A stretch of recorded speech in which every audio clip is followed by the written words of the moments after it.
आप वहाँ पे थोड़ा थोड़ा ग्राम दिखाए। हाँ लाल लाल यहाँ पे शॉप है ना। आप लोग वहाँ पे जो मैंने वीडियो किया ना আমরা এখন ছাঙ্গি ফলস থেকে ফিরছি আর ফেরার পথে আমরা একটু কোলাখামে দাঁড়ালাম এখানে একটুখানি কফি খাবো বলে। আর এখানে নেমে দেখলাম না অনেকগুলো হোমস্টে হয়েছে, বেশ ভালো লাগছে দেখে। ইন ফিউচার এখানে আমাদেরও একবার আসার ইচ্ছা আছে। আসলে জায়গাটা সত্যি অসাধারণ। আর তাছাড়া এখানে কাছাকাছি আছে নেওড়া ভ্যালি ন্যাশনাল পার্ক আর তার সাথে আছে ছাঙ্গি ফলস। আমরা এখন কোলাখামে এসেই কফি খাচ্ছি। সত্যি কফিটা বেশ যেরকম চেয়েছিলাম সেরকম ছিল, মানে অন্যদের হয়তো নাও ভালো লাগতে পারে কিন্তু আমার যেরকম ভালো লাগে আর কি, একটু স্ট্রং উইদাউট সুগার একটু স্ট্রং হবে, তো সেটা বেশ ভালো করেছে এটা।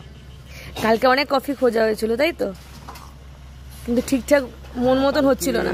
কফি চা মানে খুঁজেছিলাম কিছুটা, কফি তো পাইনি ছেলেদের, কিন্তু চা ঠিকঠাক খুব একটা পাইনি, বাট এটা খেয়ে বেশ ফিল এলো। দারুণ লাগছে খেতে।